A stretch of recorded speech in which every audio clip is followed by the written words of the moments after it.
Okay, I would like to call to order today's meeting for October 12th, 2021 of the State of Nevada Board of Examiners to order. Could I ask the clerk to take the roll, please? Governor Sisolak. Here. Attorney General Ford. Here. Secretary State Sagaski. Here. Let the record reflect we do have a quorum. We have a quorum. Moving on to item number 2, public comment. This is the first time set aside for public comment. Anyone wishing to address the board on any item on today's agenda, items that are on the agenda, please step forward, identify yourself for the record, and comments will be limited to 3 minutes. I will start in Carson City. Yes, sir. Could you turn the microphone on a little? There you go. Thank you, Governor, members of the board. My name is Tom Clark. I'm here on behalf of the Nevada Association of Health Plans. We are the Association of Private Health Insurers as well as MCOs here in the great state. I'm here to testify to discuss item 17, which is under item 10 on the agenda. The contract listed is for management support and technical assistance in regard to product design for the public option, Senate Bill 420 from the last session. We appreciate that the language in the contract description specifies stakeholder engagement, and I'm here to offer my clients' expertise as critical players in any potential options, any potential public option in Nevada. This is fun in a mask. Senate Bill 420 requires the state to contract with an independent actuary to study the impact a potential public option might have on Nevada's healthcare providers, and by extension, their patients. This expressly includes the impact on public employees and injured workers. While Senate Bill 420 exempts this contract from the normal state purchasing rules, it's critical the selection process be transparent and result in a complete understanding of the impacts on Nevadans seeking affordable insurance options here in the state. We look forward to continuing to work with the state to develop the scope of work and ensuring the most qualified consultant is selected to perform the actuarial study. Thank you, Governor. Thank you. You were speaking on item number 10? Item 17 under item 10. Oh, got it. Okay, thank you. Thank you. Thank you. Any other public comment here in Carson City? Seeing none. Do I have any public comment? You look awful lonely sitting at the table down there in Clark County. Is there any public comment in Las Vegas? I don't believe so, Governor, no. Okay, do we have anyone on the phone or any written public comment? Okay. I'll close public comment, move on to item number 3, approval of the September 14th, 2021 minutes. Do I have a motion in that regard? Move approval. We have a motion on the floor from General Ford. Any discussion? Hearing, seeing none. All in favor signify by saying aye. Aye. Aye. Motion passes. Item number 4, state vehicle purchases. Good morning. There are 42 requests for vehicles under this agenda item. The first request is from the Department of Administration Fleet Services Division to purchase 28 vehicles in an amount up to $870,001, which will be added to their fleet. The funding is included in the legislatively approved budget. Did you want me to do these all together or? Yes, separately? please. The second request is from the Department of Conservation and Natural Resources, Division of Environmental Protection, to purchase 1 new vehicle for an amount up to $23,311. The vehicle that is being replaced has met the age and/or mileage requirements in SAM, and funding is included in the legislatively approved budget. The next request is also from the Department of Conservation and Natural Resources. This is from the Division of Forestry to purchase 5 vehicles for an amount up to $501,264. There are 2 vehicles that are being replaced that have met the age and/or mileage requirements in SAM, while 3 are new vehicles, which are additions to the fleet.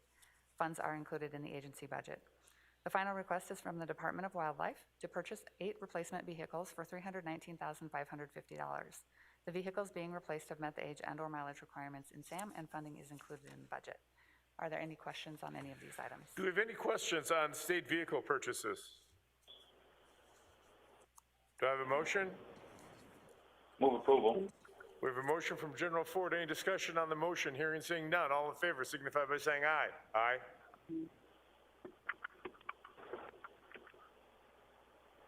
I said aye. Oh, so I you did, hope heard okay, me. thank you. Yeah. Motion, any opposed? Motion passes. Item number 5, request for approval of payment reimbursement. Pursuant to Article 5, Section 21 of the Nevada Constitution, the State Board of Examiners may approve, settle, or deny any claim or action against the state, any of its agencies, or any of its present or former officers, employees, immune contractors, or state legislators. The Department of Employment, Training, and Rehabilitation is requesting approval for the payment of $1,550,075.20 to Bank of America. The department is contractually obligated to pay this amount due to losses incurred by Bank of America through a letter agreement. So this is on the agenda here rather than a contract because it's a letter of agreement rather than a contract. So are there any questions on this item? Do we have any questions on item number 5? Yes, Governor, this is Barbara Sagaski. I do. Go ahead, Secretary. Thank you so much, Governor. And again, just want to thank your staff for responding to us in a timely manner and working with us on these questions for the Board of Examiners today. My question is, you have on here that there's a back, can you hear that? Did we hear what? Okay. There's feedback. No, we're not getting it on this end, but Okay. Anyway, my question is, you have, I just want to clarify, there's a request to pay this, yet you're saying it is not unemployment insurance fraud, but that's what it states on here that it is. So I'm just confused as to exactly what it is we're supposed to be paying. So can you just clarify that for me? we will try. Okay, thank you. Director Brown. Director Cafarata is on the phone if she would like to answer that. Yes. This is Elisa Cafaretta, the director of DETR, and thank you for the question, Secretary Sagaski. The description in the agenda isn't 100% an accurate reflection of what this is. Essentially, Bank of America let us know at the end of last year that they were going to be getting out of the debit card business. And as part of our, they wanted to wrap up in December of 2020, but we needed more time to bring on a new vendor for our debit cards. And so we signed this letter of agreement that where Bank of America would agree to continue to cover our debit card services for 6 months. If we hadn't had that letter of agreement, we would not have been able to issue benefits while we brought on a new vendor, which we thought was not a solution to our problems. And as part of the agreement, we agreed to cover this cost of doing business for Bank of America. This is required under banking regulations that in certain situations they need to offer a line of credit to someone who has a debit card. And in a very few situations, that ended up in a loss to Bank of America. So essentially, it's a cost of administering the program. We're paying for the losses that they had in following the banking regulations and not paying for losses due to unemployment insurance fraud. To put this in context, just to finish up sort of the understanding of what's going on here, we have worked with Bank of America over the last year and a half and have been able to recover, and they have returned over $150 million in payments that were either made to fraudulent or imposter claims. So there is money coming back to the state and will go back to the trust fund or the federal program, wherever the benefit was initially paid. So this is just a very small, in this very unusual year of unemployment, this is a very small cost of doing business. Okay, so thank you very much for that explanation. That really helped me a lot because, like I said, it said that it was for unemployment insurance fraud, and that's not exactly what you're telling us. So thank you very much for that explanation. You did a great job, and I am so sorry for everything that you're having to go through in this endeavor to try to get the unemployment done and to find out who is fraudulent and who isn't. So thank you very much for everything you're doing. Thank you, Governor. Thank you, Secretary Sagaski, and I echo that. Director Cafarata, I know you're going through a lot at Dieter in terms of everybody our whole agency's gone through a lot during this time, and trying to fight fraud and at the same time pay legitimate claimants as quickly as we possibly can. I know it's a difficult task, but I do thank you for all the effort that you're putting forward. Do we have any, do we have a motion on item number 5? I'll move approval. General Ford moves approval on item number 5. Any discussion? Hearing and seeing none. All in favor signify by saying aye. Aye. Aye. Any opposed? Motion passes. Item number 6, request for approval to pay a tort claim pursuant to NRS 41.036. There are 2 agreements under this item. The first represents a $400,000 claim for which the Attorney General recommends payment from the Tort Claims Fund. A settlement agreement has been entered in the amount of $100,000 per claimant listed on the first item. And the second item requested represents a $500,000 claim for which the Attorney General recommends payment from the Tort Claims Fund. A settlement agreement has been entered in the amount of $100,000 per claimant listed for this claim as well. Do you want me to take these separately or together? That is up to you. How would you like to do that? To make it clean legally, should we take them separately? It doesn't hurt, so since it's not painful, we're going to take them separately. Do I have a motion on item number 6A? Move approval. We have a motion for approval on 6A. Any discussion?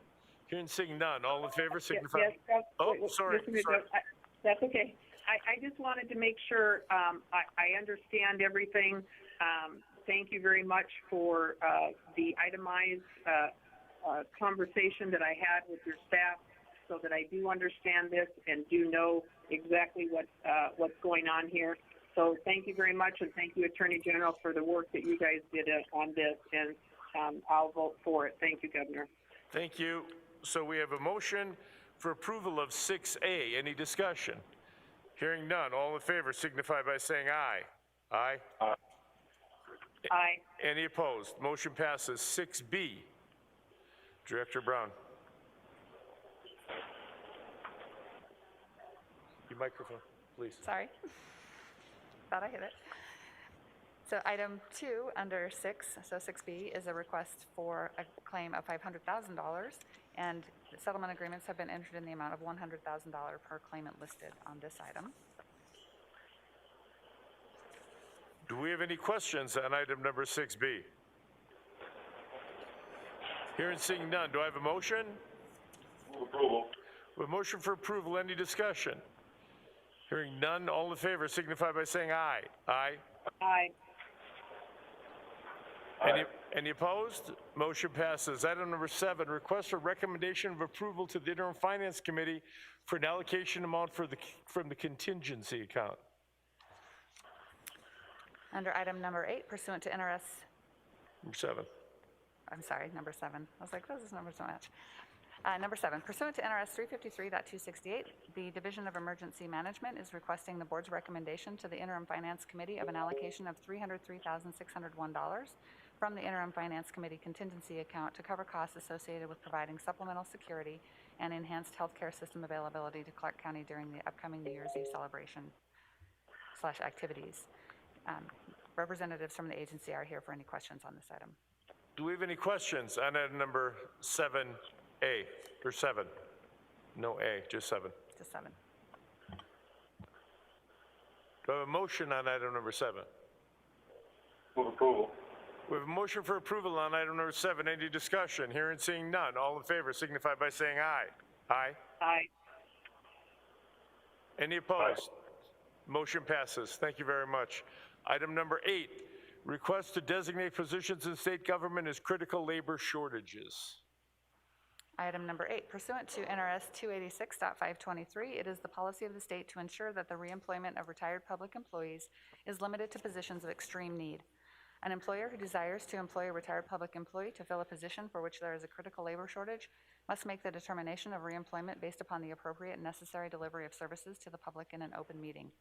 The Board of Examiners has the authority to designate positions in state government for which there are critical labor shortages. This request is from the Department of Public Safety. asking that the board designate DPS Officer 1 and DPS Officer 2 positions as critical labor shortages, and grant a public employees retirement system exemption for the reemployment of qualifying retired employees to fill positions for which a critical labor shortage has been appropriately designated. In the backup on page 9, I would just note that the DPS Officer 1 positions should be 14, and the DPS Officer 2 positions should be at 137. So this would be a total of 151 positions included in this request. And the department is available for questions on this item. I know there's a critical labor shortage here, without a doubt. Do we have any questions on item number 8? No, Governor, but this is Barbara Sagaski. I just want to make you aware that we do have critical shortages all over in the Secretary of State's office. I am down 15 employees in commercial recording. And so I do appreciate this coming forward, and would hope that this board would look at other agencies as well. Thank you. Thank you very much.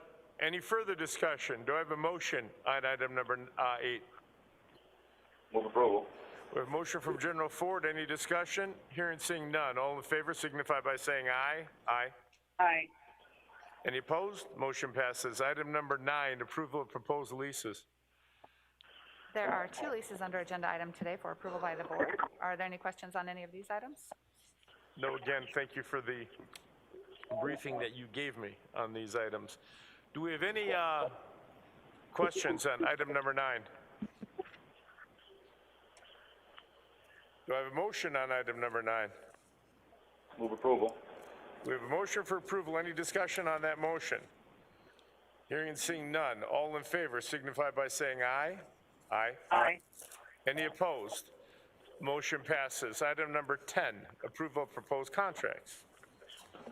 There are 31 contracts in agenda item today for approval by the board.